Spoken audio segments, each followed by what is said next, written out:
Bismillahirrahmanirrahim. Alhamdulillahirabbil alamin wa bihi nasta'inu ala umuri dunya waddin. Wassalatu wassalamu ala asyrafil anbiya'i wal mursalin sayyidina Muhammadin sallallahu alaihi wasallam wa ala alihi wa sahbihi ajmain, amma ba'du.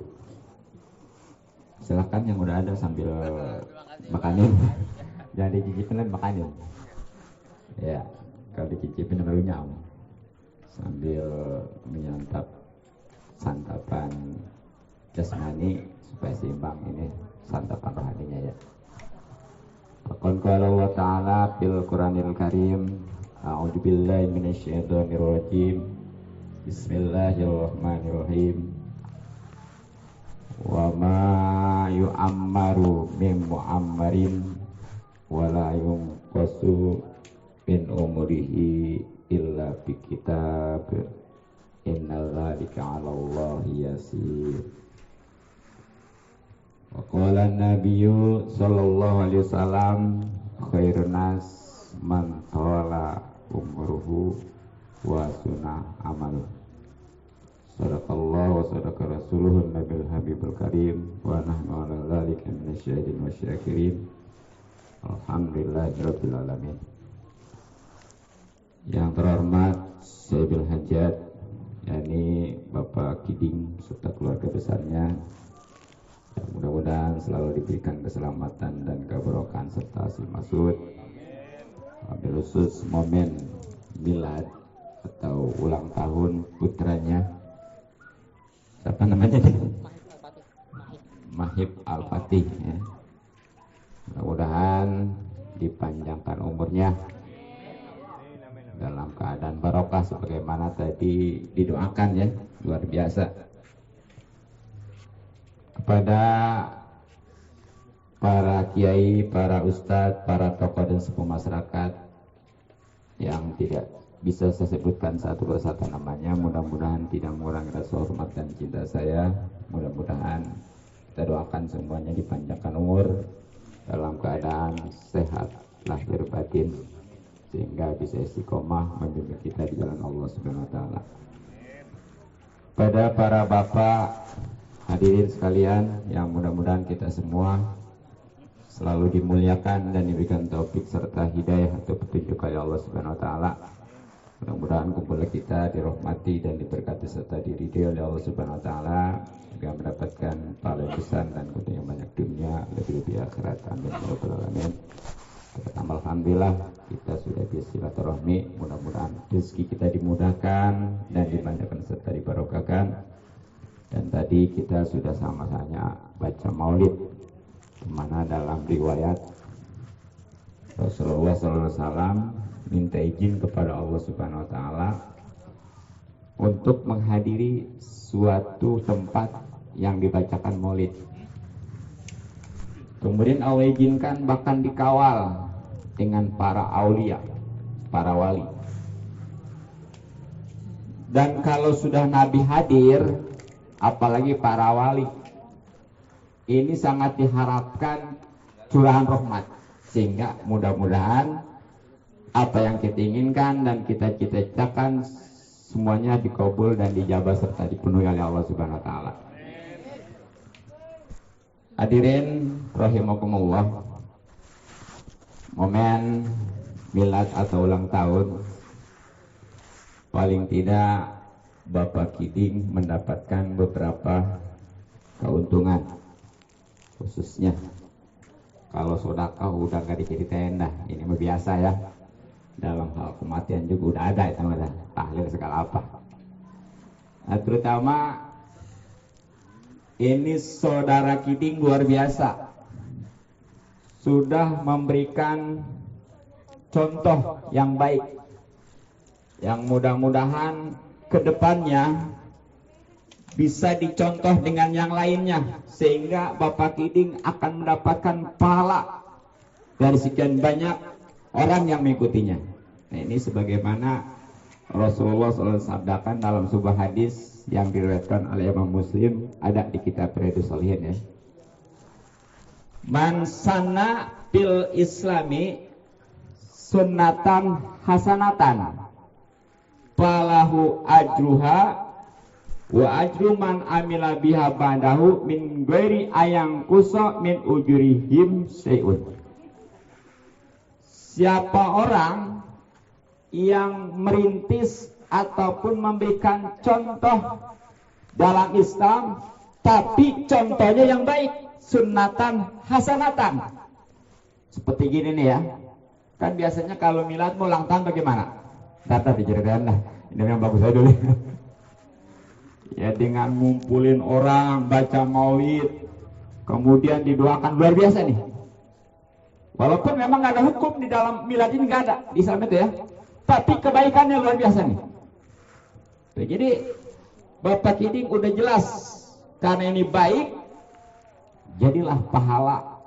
Bahkan ketika nanti ada yang mencontohnya, itu Bapak Kiding sepanjang dan sebanyak orang yang mencontohnya akan mengalir, pahalanya dapat. Itulah luar biasa ya. Memang hukumnya nih milad-milad ini gimana? Sekali lagi tadi kata saya nggak ada hukum sebenarnya, tapi karena udah mengandung kebaikan, insya Allah jadi kebaikan. Jadi yang tadinya nih milad-milad ini pada umumnya biasanya gimana tuh? Suka panjang umur ya serta mulia gitu ya. Terus kesononya tiup lilinnya. Nah ini di dalam Islam niup lilin itu sebenarnya nggak boleh. Ini di dalam kitab apa namanya Ta'lim al-Muta'alim, di antara hal yang mewariskan kemiskinan itu kalau niup lampu. Maka itu kita kalau ada lilin jangan ditiup, jangan ya. Iya, digebekin ya. Itu jelas di Ta'lim al-Muta'alim ada ya. Banyak lah pokoknya mas. Jadi antara itu. Jadi secara tidak langsung kita udah dijerumuskan, sudah diajarkan untuk melarang. Tapi dalam Islam nggak ada kan? Niupnya, nah itu kalau memang yang niupnya masih muda, coba dah. Kalau umpamanya yang ulang tahunnya umur 50 tahun atau 70 tahun, itu suruh niup lilin. Kira-kira yang mati yang mana tuh? Yang niup. Kayaknya bukan lilin, malah yang niupnya ya. Inilah. Nah memang yang namanya umur ini, sebagaimana tadi Allah firmankan, a'udzubillahi minasyaitonirrajim, bismillahirrahmanirrahim, wa ma yu'ammaru bin mu'ammarin, dan tidaklah dipanjangkan umur seseorang, wala yunqasu, dan tidak dikurangi atau dipendekkan, min umurihi, dari umurnya, illa fi kitabin, kecuali semuanya udah tercatat. Ya, inna dzalika 'alal yasir, hal itu mudah bagi Allah. Tapi insya Allah kalau kita rajin doa, kita umpamanya rajin minta, walaupun umurnya pendek, mudah-mudahan panjang. Dan ini bukan karena doa kita yang hebat, bukan. Di dalam hikam jelas itu ya. Sebenarnya mah doa kita nggak ngepek, nggak? Bener nggak? Nggak ngepek. Kalau kita udah ngaji hikam, ngapain berdoa sih? Nggak ngepek sih. Cuma kita ini mudah-mudahan dengan sebabnya doa ini karena suatu udah diarahkan ke Allah. Jadi nih contoh gini, kita umpamanya nih ya, sama Allah umpamanya ditentukannya miskin, kemudian karena Allah punya kehendak lain, ini kita diberikan gerak, diarahkan untuk berdoa sehingga jadi berdoa supaya kaya, jadi kaya gitu. Bukan berarti doa kita yang hebat, tapi karena kehendak Allah. Adapun kita berdoa yang pas, itu bukan karena doa kita, tapi memang kita diarahkan oleh Allah untuk berdoa sesuai kehendak Allah Subhanahu wa ta'ala. Tuh ya gitu. Nah memang itu umur mah udah pasti sunnah, tapi alhamdulillah tuh ada semacam amandemen seperti ketika kita dikandung tuh ya, tepatnya umur usia 4 bulan kan, begitu ditiup roh itu kan sudah dicatat apanya tuh, rizkinya, ajalnya, terus apa lagi, amalnya ya, kemudian hidupnya bahagia atau tidaknya gitu ya. Nah ini enggak terkait, enggak mesti rezeki banyak umur panjang, enggak. Umur panjang amal bagus belum tentu, terus bahkan amal bagus belum tentu bahagia. Enggak ngejamin orang yang sekarang rajin sholat, rajin ibadah masuk surga, enggak ngejamin. Betul? Bagaimana sih kisahnya Kiai Bersiswa ya? Kurang bagaimana Kiai Bersiswa? Muridnya 600 bisa terbang semua. Tapi apa yang terjadi? Makanya di dalam kitab Majalis Saniyah Sarah dari Arba'in Nawawi itu manusia itu kebagi 4. Bukan manusia khusus ini ya. Satu yang memang diciptakan oleh Allah untuk surga dan taat. Nah itu tentunya para nabi. Nah yang kedua diciptakan oleh Allah untuk taat dan tapi dia masuk neraka. Nauzubillah. Seperti mana? Tadi Kiai Bersiswa. Ada yang sebaliknya, dia enggak taat pasti masuk neraka. Inilah orang kafir yang enggak masuk Islam. Dan ini yang luar biasanya nih, dia enggak pernah taat, enggak pernah ibadah, masuk surga. Mau? Ini hebatnya sih ya. Heran ini. Masa sih orang enggak ibadah tapi masuk surga? Ada. Orang yang ibadah belum tentu. Belum nggak nyamin, tapi ini ada orang nggak pernah ibadah tapi masuk surga. Bagaimana? Seperti orang dari kecil ya sampai balik bahkan dewasa kafir. Menjelang kematiannya dia Islam tuh. Walaupun dia sepanjang hidupnya kafir, tetap matinya nanti masuk surga. Apa sebabnya? Sebab semenjak dia itu masuk Islam, dosanya semua yang besar mau kecil hapus semuanya. Jadi dia dalam keadaan suci. Tuh. Makanya kita yang udah ahli ibadah jangan GR. Jangan kayak saya orang mah katanya enggak beribadah, neraka loh. Belum tentu ya. Begitu. Nah, jadi umur itu memang sudah ditentukan tuh, tapi insya Allah kalau dipinta mah ya. Dan memang di dalam dunia ini kita semuanya pasti pengen jadi orang yang terbaik, betul? Nah, untuk menjadi orang yang terbaik ini kita ada upaya, ada usaha. Yang semuanya memang hakikatnya Allah ya, tapi kita berusaha. Bagaimana caranya nih? Nah, itu tadi ada rumusnya di dalam hadis Rasulullah SAW bersabda, khairun nas man tola umruhu wa hasuna amaluhu. Sebaik-baik manusia itulah yang mana dia panjang umurnya. Tapi ingat, ngapain umur panjang sampai tua? Harus umurnya, harus amalnya juga baik. Karena ini manusia nih ya, ini juga sama kebagi 4. Ada yang umurnya panjang, amalnya jelek. Naudzubillah min. Jadi jangan karena dia umurnya panjang, ngapain kalau masih belum ya? Gak ibadah mah. Yang kedua ada sebaliknya nih, umurnya pendek tapi amalnya bagus, masih bagus, betul?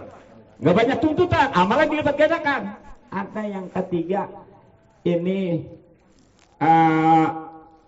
sangat bagus, umurnya panjang dan amalnya bagus, tapi yang sangat jelek, udahnya umurnya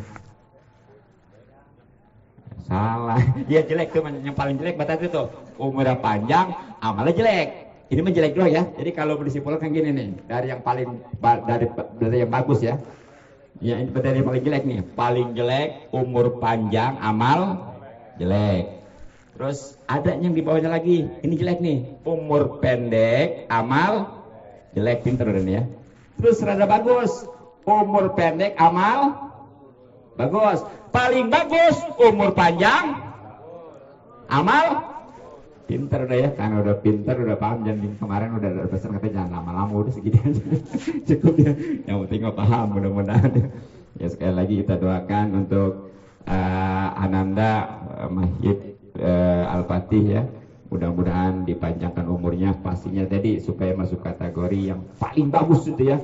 Umurnya panjang, kemudian amalnya bagus juga, mudah-mudahan rezekinya juga berkah banyak, dan terutama yang sangat menentukan adalah kehidupan di akhiratnya.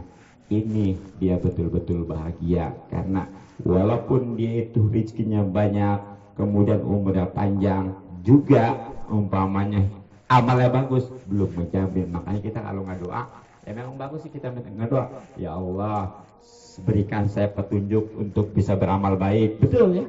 Seperti kan ada bagaimana Allah minas aloka, bagaimana Jadi intinya kita sering kan minta doa, ya Allah mohon surga segala apa ya. Tapi yang paling terpenting dalam doanya gini, ya Allah berilah saya keriduanmu dan surgamu. Udah beres. Sebab kalau orang bicara untuk bisa dapatkan ridho surga, udah pasti itu mudah. Ya, kalau kita banyak, ya Allah berilah saya keimanan, belum tentu nyampe. Ya Allah berilah saya kerajin dalam ibadah, belum tentu ngejamin, betul. Tapi kalau kita sudah mintanya, ya Allah berilah saya surga dan keriduanmu, insya Allah walaupun di dunia ini jelek, akhirnya itu bakal bagus. Makanya itu doa yang paling utama, Allahumma inni as'aluka ridho wal jannah wa na'udzubika min sakhatika wan nar. Mudah-mudahan kita sebut juga di sini ya, oleh Allah Subhanahu wa taala diberikan surganya, terutama sekali adalah keriduannya. Kira cukup demikian sekian. Mudah-mudahan manfaat. Mohon maaf dan maklum. Subhanaka bihamdik asyhadu an la ilaha illa anta astaghfiruka wa atubu ilaik. Assalamualaikum warahmatullahi wabarakatuh.